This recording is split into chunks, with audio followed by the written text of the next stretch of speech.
Welcome to the Multimedia Resource Channel, bringing you online videos and information featuring head and neck cancer research. In this episode, Dr. Cohen talks about the head and neck cancer studies currently featured on the channel. Dr. Cohen is a principal investigator for the studies. To begin to understand what a cancer study is all about and what it involves, I think we first have to talk about what the different phases of cancer studies are. Phase 1 is essentially an early study that is meant to evaluate what the side effects and what the right dose are for a drug. Those are usually the very first studies performed with that drug.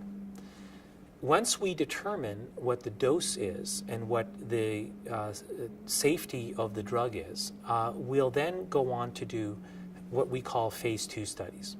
And the phase 2 studies are the first trials to begin to ask the question, how well does this drug work in this group of patients? And those studies may be randomized. Often they're not randomized.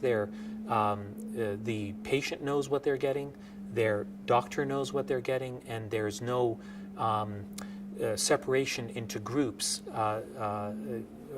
with therapeutic intent. And then after phase 2, if a drug is successful, usually the agent or the combination will go into something called phase 3.